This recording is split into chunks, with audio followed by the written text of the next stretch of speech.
Good morning बच्चों। आज हम पढ़ेंगे कक्षा 8 के हिंदी पाठ्य पुस्तक। हमारी पुस्तक का नाम है झलक और ये हमारी किताब है। आप लोगों के पास अभी नहीं है ना, तो देख लो। और इसका हम पढ़ेंगे लेसन 1 यानी पाठ 1।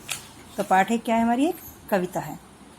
तो इस कविता को मैं आपको दिखा रही हूँ, ये देखिए, क्योंकि अगर मैं पूरी कविता पढ़ूंगी तो काफ़ी टाइम लग जाएगा। मैं एक्सप्लेनेशन दे दूंगी बस। ये सूर्यकांत त्रिपाठी निराला की लिखी हुई कविता है। इसमें कवि स्टार्टिंग में क्या कह रहा है?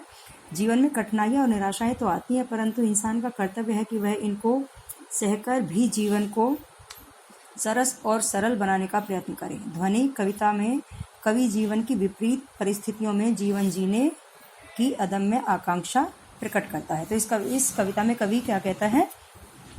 अभी न होगा मेरा अंत, अभी अभी तो आया मैं, अभी अभी तो आया है मेरे मन में मृदुल बसंत, अभी न होगा मेरा अंत। तो इसमें कवि कहता है उन सोए हुए सुसुप्त नवयुवक नौजवानों को जो आलसी हैं और सोए हुए हैं कि अभी ना होगा मेरा अंत, कि अभी आपके सोए रहने का टाइम नहीं हुआ है। आपको उस तरह से उठ खड़ा होना है जैसे पतझड़ के बाद सारे पेड़ हरे भरे हो जाते हैं, सारी डालियां कलियों से लद जाती हैं।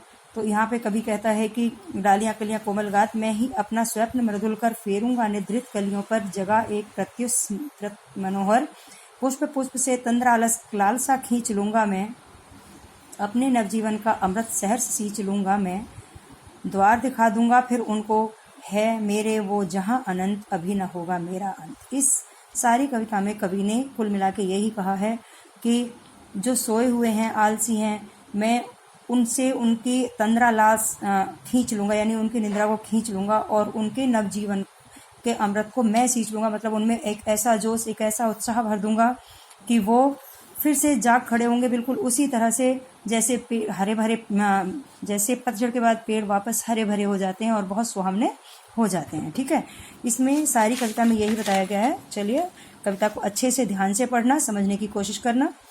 अब हम देखते हैं इसकी एक्सरसाइज। तो सबसे पहले शब्दार्थ यानी शब्द बोध, ये आपको सारे अच्छे से ध्यान से, जब इनको आप याद कर लोगे वर्ड मीनिंग्स तो अपने आप ही आपको सारी कविता का आंसर निकल के सामने आ जाएगा, पूरी मीनिंग को समझ में आ जाएगी। ठीक है, उसके बाद ये आपके ओरल क्वेश्चन। जीवन रूपी वन में कौन सी ऋतु अभी अभी आई है? बसंत की।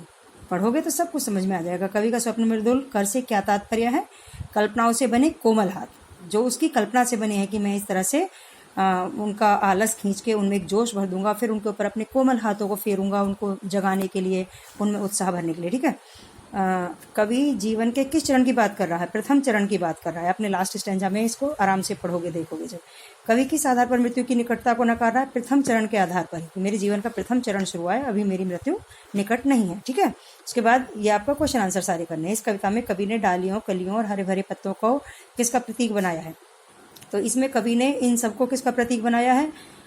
एक पतझड़ के बाद जब पूरे बाग बगीचे पेड़ पौधे हरे भरे हो जाते हैं तो बहुत सुंदर लगते हैं, उत्साह उनमें एक दिखता है, उनका नया जीवन दिखाई देता है। तो इनको उसी का प्रतीक बनाया है। सोए हुए आलसी लोगों को जगाने के लिए कवि ने कहा है कि जिस तरह से वो सब कुछ इतने सुंदर और हरे भरे हो जाते हैं, उसी तरह से आप लोग भी अपनी नींद को खोलो, आलस को छोड़ो, उठो और जाग खड़े हो जाओ। और तो यहाँ पे कवि ने इन सबको, उन आलसी लोगों के लिए एक नए जीवन का प्रतीक बनाया है। इस अनंत का द्वार किन्हें दिखाना चाहता है? सोए हुए नवयुवकों को या आलसी नवयुवकों को? इस अनंत का द्वार कवि दिखाना चाहता है। इस कविता के माध्यम से कवि क्या संकल्प प्रकट करता है? कवि यही संकल्प प्रकट करता है कि मैं सभी नव युवकों में, सभी सोए हुए आलसी युवकों में एक नया उत्साह, एक नया जोश भर दूंगा और फिर से युवा पीढ़ी उठ खड़ी हो जाएगी और फिर से वो उसी जोश, जिस तरह से पतझड़ के बाद पेड़ पौधे खड़े हो जाते हैं, उसी तरह से उनमें भी एक जोश भर जाएगा और उनमें कुछ करने की लालसा, कुछ करने का उत्साह जागृत हो जाएगा। यही संकल्प प्रकट करता है। इस कविता का क्या संदेश, यह कविता क्या संदेश प्रस्तुत करती है? यह कविता यही संदेश प्रस्तुत करती है कि जैसे पतझड़ के बाद पेड़ों में वापस नई स्फूर्ति आ जाती है, उसी तरह से इंसान अगर कभी उसको किसी चीज़ में सफलता ना मिले तो उसको परेशान नहीं होना चाहिए, उसको आलस में नहीं आना चाहिए, और उसको वापस अपने जोश के साथ दोबारा से अपनी शुरुआत करनी चाहिए। ओके, अब ये सारी कविताओं का अर्थ नहीं, सारी पंक्तियों का अर्थ आपको लिखना है इस पॉइंट में। कविता की निम्नलिखित पंक्तियों का आशय स्पष्ट कीजिए। ठीक है, और फिर उसके बाद ये वाला भी। फिर समझो भाषा। यहाँ पे समानार्थक शब्द आपको लिखने हैं, जैसे मृदुल, सहर्ष, बंधु। तो जो यहाँ पे शब्दबोध था इसमें से आप छाट के यहाँ पे लिख दीजिएगा, ठीक है। और ये हैं हर शब्दों का एक एक पर्यायवाची शब्द लिखिए। ये देखिए, ये मैंने आपके लिए लिख दिए हैं, आपको ढूंढने की जरूरत नहीं पड़ेगी। विलोम शब्द ये आपको आते होंगे इसलिए मैंने नहीं लिखे। उसके बाद फिर आता है व्याकरण बोध। व्याकरण बोध में क्या है, जब अर्थ में विशेषता लाने के लिए उसी अनुपात का एक शब्द लगाकर प्रयोग किया जाता है तो ऐसे शब्द को युग्म कहते हैं। शब्द युग्म मतलब दो एक से शब्द हों और उनके बीच में जो एक संयोजक लगता है, जिसे हम हाइफन कहते हैं, डैश बोल देते हैं आप लोग, ये होता है शब्द युग्म। जब एक ही शब्द को दो बार प्रयोग होता है तो ऐसे शब्द युग्म को पुनरुक्त शब्द कहते हैं। जैसे हरे हरे, तो हरे हरे का क्या मतलब, केवल हरे। अगर हम कहें पेड़ हरे हो गए हैं तो हो सकता है पूरे हरे ना हो, लेकिन हरे हरे से पूरी तरह से हरे भरे हो गए हैं, ठीक है। पुष्प पुष्प यानी हर फूल, प्रत्येक फूल। इस तरह से दिए गए पूर्ण पुनरुक्त शब्दों के अर्थ लिखकर वाक्य बनाइए। जैसे अभी अभी, मैं अभी अभी तो आई हूँ, उसको हाल ही में, जस्ट अभी तो आई हूँ।